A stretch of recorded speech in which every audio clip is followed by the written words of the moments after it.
Bismillahirrahmanirrahim. Assalamualaikum warahmatullahi wabarakatuh.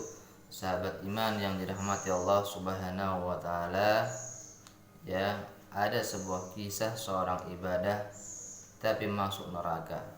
Ini sebuah kisah nyata. Ya, seorang kakak beradik, kakaknya seorang ahli ibadah, ya, sangat rajin ibadahnya, sedang adiknya adalah seorang ahli maksiat. Ya, setiap malam selalu pergi ke diskotik, dia minum minuman keras, dia berzina. Ini adiknya. Kalau kakaknya setiap hari ahli ibadah, rajin sholat berjamaah, ya, selalu berjamaah, rajin baca Al-Quran, rajin berzikir kepada Allah.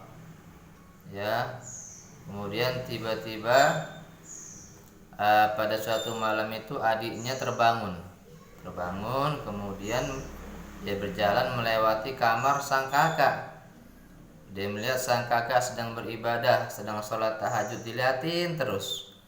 Ya, habis sholat tahajud kakaknya berzikir, beristighfar kepada Allah Subhanahu wa taala. Astagfirullahalazim, astagfirullahalazim, astagfirullahalazim. Ya, istighfar terus, kemudian berdoa kepada Allah, lalu membaca Al-Quran. Nah, melihat hal yang seperti itu, adiknya langsung terketuk hatinya. Ya Allah, kakakku setiap hari selalu sholat tahajud terus, ya, selalu beribadah kepadamu terus ya Allah, sedangkan aku setiap hari selalu melakukan kemaksiatan. Ya, saksikanlah ya Allah, mulai pada saat ini aku bertobat kepada Engkau.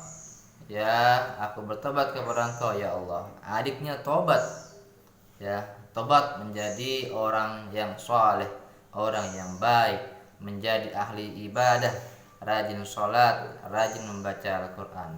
Sedangkan kakaknya terbesit di dalam pikirannya, ya Allah, enak sekali jadi adikku ini, ya, tiap hari dia senang-senang terus, sedangkan aku sudah lelah, capek beribadah terus. Bolehlah kalau semalam saja aku datang ke diskotik. Akhirnya sang kakak ini datang, ya, datang ke diskotik. Di sana dia minum minuman khamar, di sana dia berzina dengan wanita-wanita, ya, tuna susila yang bukan muhrimnya, yang belum halal baginya. Ya, kemudian datanglah bencana gempa yang mengguncang. Ya, ya. Kemudian sang kakak beradik ini tertimpa runtuhan dan meninggal dunia. Sang adik yang tadi pelaku maksiat, ahli maksiat yang sudah tobat kepada Allah, ya, dia menjadi orang soleh, meninggal dunia dalam keadaan yang husnul khatimah, kematian yang baik, sedang membaca Al-Quran. Sang kakak yang tadi ahli ibadah, yang tergoda oleh setan dengan bisikan setan, meninggal dunia dalam keadaan yang su'ul khatimah, akhir kematian yang buruk, yang tidak baik, sedang berzina dengan seorang wanita dan tanpa menggunakan busana. Sahabat iman yang dirahmati Allah Subhanahu wa taala, oleh karena itu jagalah yang namanya keistiqomahan kita. Kalau kita alhamdulillah sudah Allah berikan hidayah, sudah ada, selalu berada di jalan yang Allah ridhoi, jalan yang benar, maka harus kita istiqomah, konsisten, lurus terus.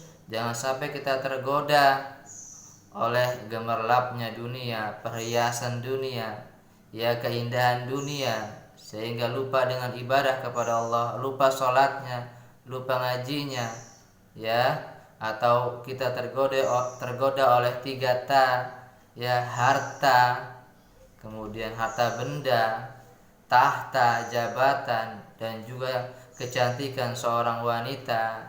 Nah, kita harus hati-hati, jangan sampai kita tergelincir, ya, yang masih belum berada dalam jalannya Allah, di jalan rel kebaikan, ya, maka segeralah bertobat kepada Allah Subhanahu wa taala.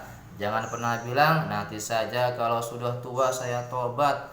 Kita belum tahu, ya, Kita nggak tahu usia kita besok itu nyampe atau tidak. Ya, kita nggak tahu. Jangan ditunda-tunda tobat itu. Segera bertobat kepada Allah Subhanahu wa taala, menjadi orang